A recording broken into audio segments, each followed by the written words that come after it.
देखें, आज जुमे का दिन था और सेनेट का इजलास जो है वो सुबह शुरू हुआ था और जब जुमे की नमाज का वक्त हुआ तो इजलास थोड़ी देर के लिए मुलतवी हो गया और उसके बाद जब नमाज हो गई तो उसके बाद चेयरमैन सेनेट के ऑफिस में कुछ सेनेटर्स इकट्ठे हो गए और कुछ सेनेटर जो हैं वो पार्लियामेंट हाउस से चले गए।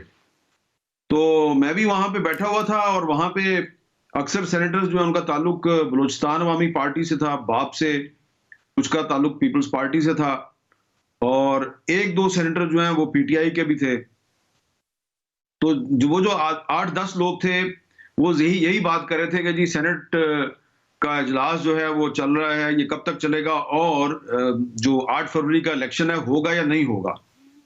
तो पीपल्स पार्टी की एक खातून सेनेटर जो है वो मुझसे पूछ रही थी कि ये मामला क्लियर क्यों नहीं हो रहा? तो मैंने कहा ये इसलिए क्लियर नहीं हो रहा कि आपको पता है कि जो निगरान वज़ीर आज़म साहब हैं वो चाहते हैं कि 8 फरवरी को इलेक्शन ना हो।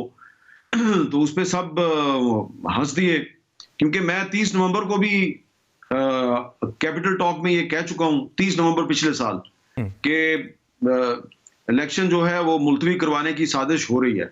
फिर पिछले हफ्ते भी मैंने ये बात रिपीट की थी, इसलिए मुझसे लोग ज़्यादा पूछ रहे थे। सही। और ये जितने भी सेनेटर थे इनमें से 5-6 सेनेटर खुद इलेक्शन लड़ रहे हैं बलूचिस्तान से और कोई कौमी असेंबली का उम्मीदवार है, कोई सूबाई असेंबली का उम्मीदवार है, तो ये चेयरमैन सेनेट को बता रहे थे जी, कोई बता रहा है जी मेरे कागजात जो हैं वो मंजूर हो गए हैं, कोई बता रहा है जी मेरे पे ऑब्जेक्शन खत्म हो गई है। चेयरमैन सेनेट सादिक संजरानी साहब ने खुद मुझे बताया कि हम 35 सीटों पे अपने उम्मीदवार खड़े कर रहे हैं, बलूचिस्तान असेंबली की 35 सीटों पे। तो वो पूरा माहौल जो है ना उसमें मुझे कहीं पे शायबा तक नहीं मिल रहा कि ये अभी थोड़ी देर में जाके तो एक सेनेट में रेज़ोल्यूशन मंजूर करेंगे कि जी मीर इस साहब, वहाँ पर इलेक्शन जो मौजूद है वो 8 फरवरी को जो नहीं होना सेनेटर्स चाहिए। थे, किसी को इल्म नहीं था कि ये करारदाद पेश होने वाली है? मेरे साथ किसी ने ज़िक्र नहीं किया और ना ही हमें ये पता था कि अब इजलास दोबारा होगा। उसकी वजह ये है कि कुछ सेनेटर्स को रोका गया कि आप रुक जाएँ, हमने खाना खाना है।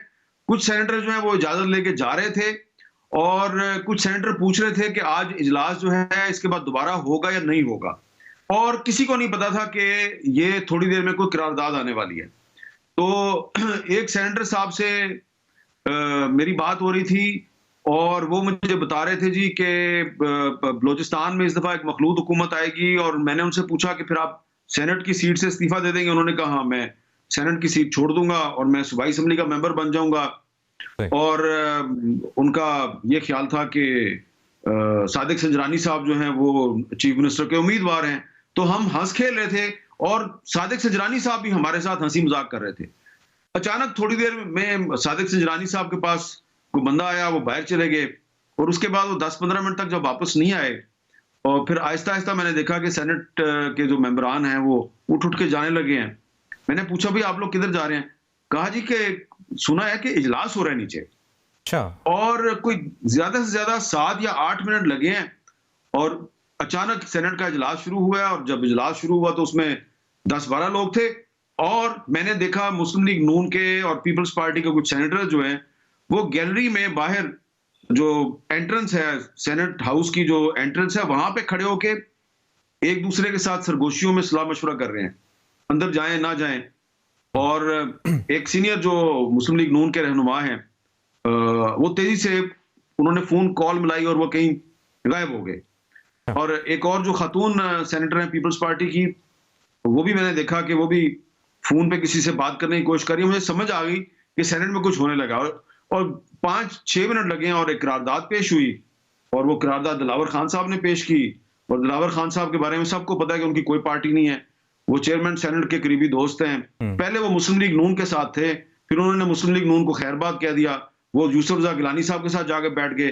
फिर उन्होंने यूसुफ रज़ा गिलानी साहब को भी खैरबाद कह दिया। तो टोटल हाउस में 14 मेंबर थे, 14 में से 12 जो हैं उन्होंने सपोर्ट की और फिर बाकी जो सेनेटर साहिबान हैं जो अंदर इजलास में नहीं गए, उनका फिर जब कॉन्टैक्ट हो गया अपने साथियों के साथ, तो उन्होंने फिर कोशिश की कि अब हम दोबारा एक नई करारदाद लेके आएँ और हुँ। जो ये पहले करारदाद 12 लोगों ने मंजूर किया, हम इसको मुस्तरद करवा दें।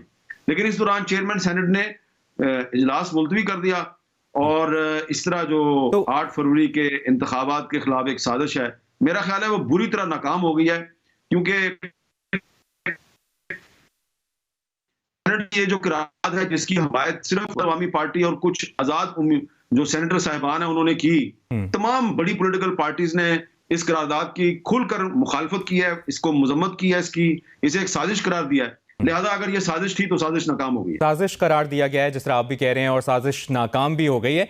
लेकिन करारदाद का पेश होना, करारदाद का मंजूर होना और फिर इस करारदाद की आईनी और कानूनी हैसियत ना होना, फिर इस सब के पीछे मकसद क्या लगता है आपको मीर साहब?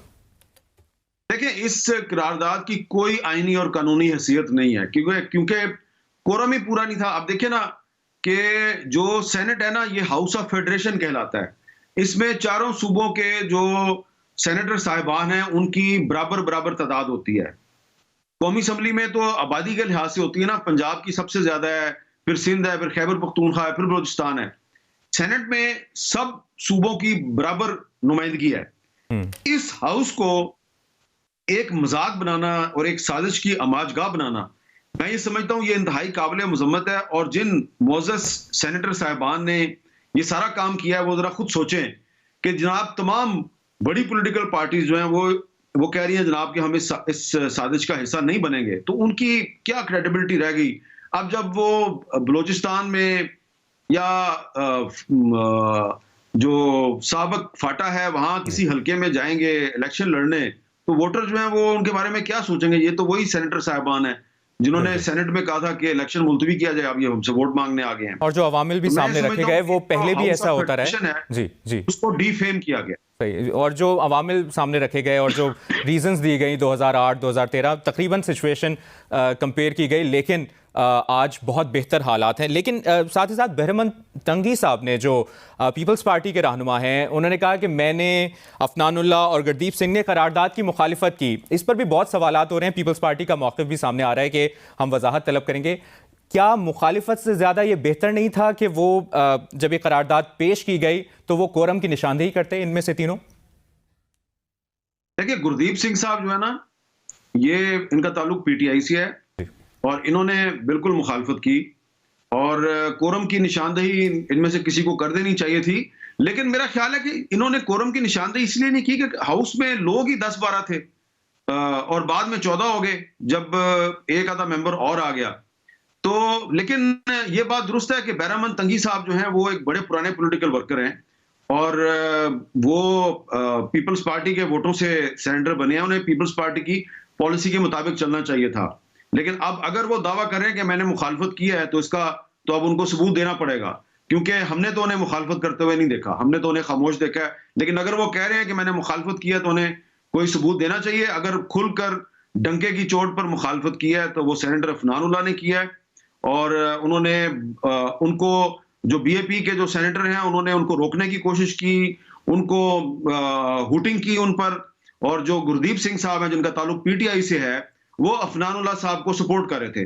तो आज जो मजमूई तौर पे सूरत हाल बनी है वो ये सूरत हाल बनी है कि बलूचिस्तान अवामी पार्टी के कुछ सेनेटर साहिबान जो हैं उन्होंने कुछ आजाद सेनेटर साहिबान के साथ मिलके तो सेनेट के ईवान में से एक 12-13 साथियों की मदद से एक करारदाद तो मंजूर करवा ली।